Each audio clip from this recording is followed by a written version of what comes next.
Welcome to social post. నేను నిహాల్. ఆప్షన్స్‌లో delta అంటే ఏంటి? గామా అంటే ఏంటి? దీన్ని మనం ఎక్కడ యూజ్ చేయాలి? దీని గురించి చెప్పడానికి లలితేంద్రనాథ్ గారు ఉన్నారు. Stock market trader. సార్‌తో మనం మాట్లాడదాం. Hello sir, welcome to social post. Hello అండి. సార్, ఇప్పుడు ఆప్షన్స్‌లో డెల్టా అంటే ఏంటి? గామా అంటే ఏంటి? దీన్ని మనం ఎక్కడ యూజ్ చేయాలంటారు? ఇప్పుడు మనకు ఆప్షన్ చైన్ అనాలిసిస్ చార్ట్ ఉంటుంది. ఈ ఆప్షన్ చైన్ అనాలిసిస్ చార్ట్‌లో మనకి లెఫ్ట్ సైడ్‌లో కాల్స్ ఉంటుంది, రైట్ సైడ్‌లో పుట్స్ ఉంటుంది. కాల్స్‌లో కూడా 2 రకాలు ఉంటాయి. ఒకటి యెల్లో షేడ్‌లో ఉంటుంది, ఒకటి వైట్ షేడ్‌లో ఉంటుంది. పుట్స్‌లో కూడా ఒకటి వైట్ షేడ్, కిందది యెల్లో షేడ్‌లో ఉంటుంది. ఈ వైట్ షేడ్‌లో ఉన్నవన్నీ కూడా out of the money. White షేడ్‌లో ఉన్న ఆప్షన్స్ అన్నీ out of the money options. Yellow షేడ్‌లో ఉన్నవన్నీ కూడా in the money options. So మనకి డెల్టా అనేది పర్టికులర్గా ఏం చెప్తుందంటే, ఇప్పుడు ఫర్ ఎగ్జాంపుల్ ఒక ఇండెక్స్, ఏదైనా ఒక ఇండెక్స్ ఒక 100 రూపీస్ రైజ్ అయింది అనుకోండి. మీరు సెలెక్ట్ చేసుకున్న ఒక స్ట్రైక్ ప్రైస్ ఉంటుంది కదా, ఆ స్ట్రైక్ ప్రైస్ యొక్క డెల్టా అనేది 0.5 ఉందనుకోండి. ఓకే. మీ ఇండెక్స్ 100 రూపీస్ పెరిగింది అంటే మీ ఆప్షన్ 50 రూపీసే పెరుగుతుంది. ఓకే.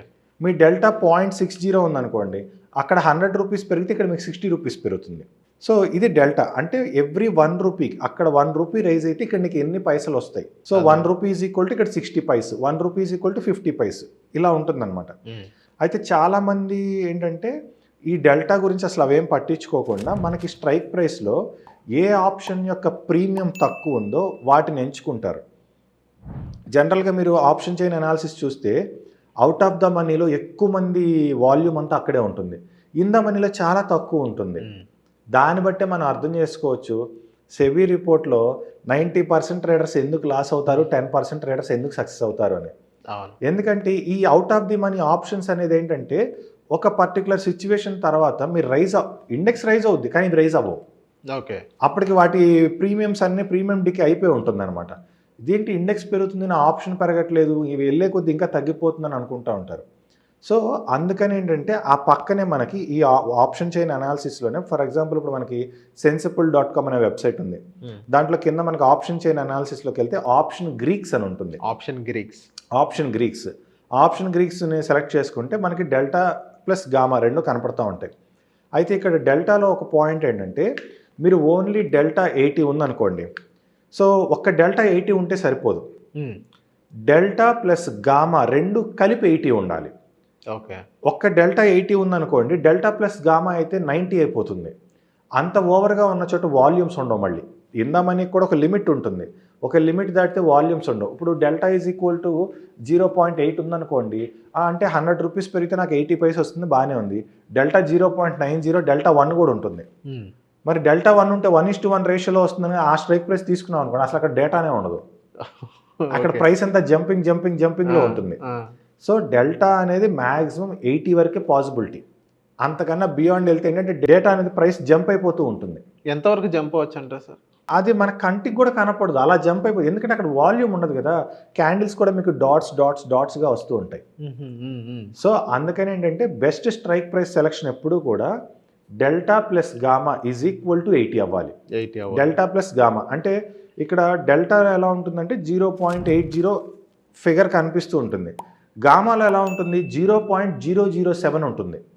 అదేంటంటే మరి ఇప్పుడు దీన్ని ఎలా కలుపుతామంటే అసలు మీరు జీరోస్ పక్కన పెట్టేయండి. 80 + 7 87, అంటే 80 కన్నా ఎక్కువ ఉంది, వద్దు. 72 + 8 80 ఉంది, ఓకే. ఈ స్ట్రైక్ ప్రైస్ సెలెక్ట్ చేసుకోవాలి. ఓకే. అలా delta plus gamma is equal to 80 ఉన్న స్ట్రైక్ ప్రైస్ని సెలెక్ట్ చేసుకుంటే మనకు అవి ఇంది మనీలో ఉంటాయి. ఈవెన్ ఎక్స్పైరీ డే రోజు కూడా లాస్ట్ 15 మినిట్స్ పక్కన పెడితే 3:15 వరకు కూడా వాటిలో మూమెంట్ ఉంటుంది. చాలామంది ఏంటంటే ఎక్స్పైరీ డే రోజున 0 ఆర్ హీరో కాల్స్ అని చెప్పేసి ఏ 5 రూపాయలదో 10 రూపాయలదో ప్రతి వీక్ కొంటూనే ఉంటారు. చాలామంది కొంటారు, ఏముంది పోతే 5 రూపాయలు 10 రూపాయలే కదా, ఇన్ కేసు ఇది కనుక రైజ్ అయితే మనకు ఎక్కువ వస్తుంది అనేసి. కానీ ఆ సిచ్యువేషన్లో కూడా మీరు డెల్టా 80 ఉన్న స్ట్రైక్ ప్రైస్ని ఎంచుకొని దాన్నే తీసుకున్నారనుకోండి, అదే ఇక్కడ ఏదైతే పెరుగుతుందో అదే అక్కడ కూడా పెరుగుతుంది కదా. అవును. సో అక్కడ మీకు ఏంటంటే రిస్క్ మీ చేతుల్లో ఉంటుంది అనమాట. మీరు రిస్క్ని మీరు కంట్రోల్ చేయగలుగుతారు. డెల్టా 80 తీసుకోవటం వల్ల ఏంటంటే మీరు ఆప్షన్ బయింగ్లోకి అయితే కొంచెం ప్రీమియం ఎక్కువ ఉంటుంది. ఎంతవరకు ఉండొచ్చు అంటే కంపేరిటివ్గా మిగతా వాటితో కంపేర్ చేస్తే ఇప్పుడు ఫర్ ఎగ్జాంపుల్ నిఫ్టీ ప్రీమియమ్స్ తీసుకున్నారనుకోండి, మీరు out of the money premiums తీసుకుంటే మీకు 5,000కి 6,000కి 7,000కి అలా దొరికేస్తాయి. కానీ మీరు కరెక్ట్గా పర్టికులర్గా in the money options delta 80 దగ్గర ఉన్న ఆప్షన్స్ మీరు సెలెక్ట్ చేసుకున్నారనుకోండి, అవి మీకు అరౌండ్ ఒక 15,000 17,000 ఆ రేంజ్లో కూడా ఉంటాయి. సో అందువల్ల బట్ ప్రీమియం ఉంటుంది, కానీ ప్రీమియం ఉన్న చోట క్వాలిటీ కూడా ఉంటుంది. క్వాలిటీ కూడా ఉంటుంది. అండ్ నెక్స్ట్ సార్ ఇప్పుడు డెల్టా ఈ రెండు కలిపి 80 వరకు ఉండొచ్చునా? 80 కంటే తక్కువ ఉండే అప్పుడు సిచ్యువేషన్ ఎలా ఉంటుంది సార్? అంటే ఏం కాదు, డెల్టా 80 కన్నా తక్కువ ఉంటే ఏం కాదు. ఇప్పుడు ఫర్ ఎగ్జాంపుల్ మీకు delta plus gamma is equal to 70 select చేసుకున్నారనుకోండి, ఇండెక్స్ 100 రూపీస్ రైజ్ అయితే మీకు 70 రూపీస్ వస్తుంది. డెల్టా ప్లస్ గామా 60 ఉంటే ఇండెక్స్ 100 రూపీస్ ఉంటే మీకు 60 రూపీస్ వస్తుంది. అదే 80 కంటే అబౌవ్ ఉంటే అసలు డాట్ డాట్ ఉంటుంది అక్కడ క్యాండిల్స్ ఏ ఉండవు, డాట్ డాట్ డాట్కి వెళ్తుంటుంది, మరి అంత ఓవర్గా వెళ్ళకూడదు.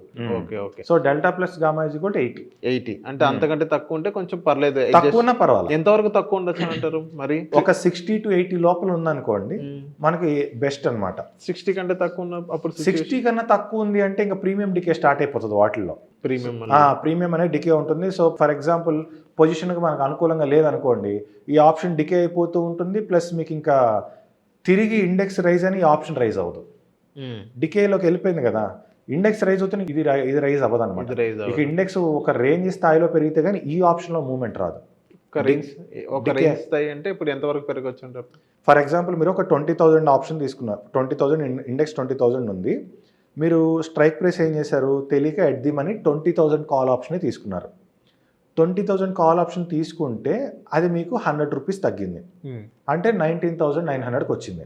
19,900 నుంచి అది మళ్ళీ 90 రూపీస్ రైజ్ అయినా మీ ఆప్షన్ పెరగదు.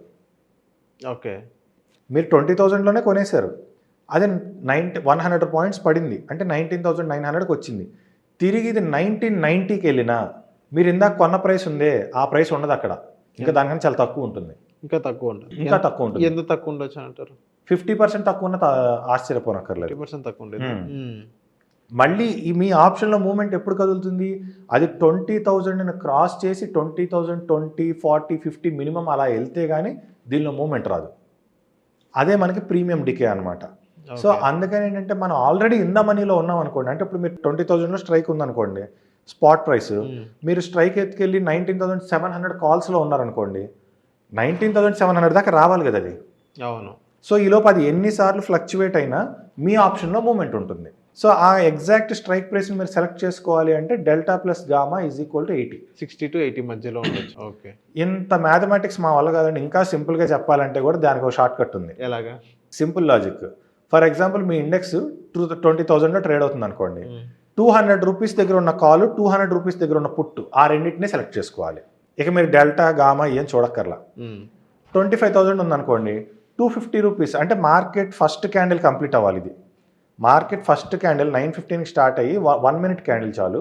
ఫస్ట్ క్యాండిల్ కంప్లీట్ అయిన తర్వాత అప్పుడు 200 రూపీస్ దగ్గర ఉన్న కాలు 200 రూపీస్ దగ్గర ఉన్న పుట్టు. ఎప్పుడు మీ స్పాట్ 20లో ఉంటే, మీ స్పాట్ 20,000లో ఉంటే, మీ స్పాట్ 22,000 ఉందనుకోండి, 220లో ఉన్న కాలు 220లో ఉన్న పుట్టు. సో అప్పుడు మీరు డెల్టా గామా ఏం చూసుకోకర్లేదు, డైరెక్ట్గా వెళ్ళిపోతుంది. ఓకే, ఇది ఇంకా short cut. Okay, so thank you sir మా సోషల్ పోస్ట్ వచ్చినందుకు. Thank you.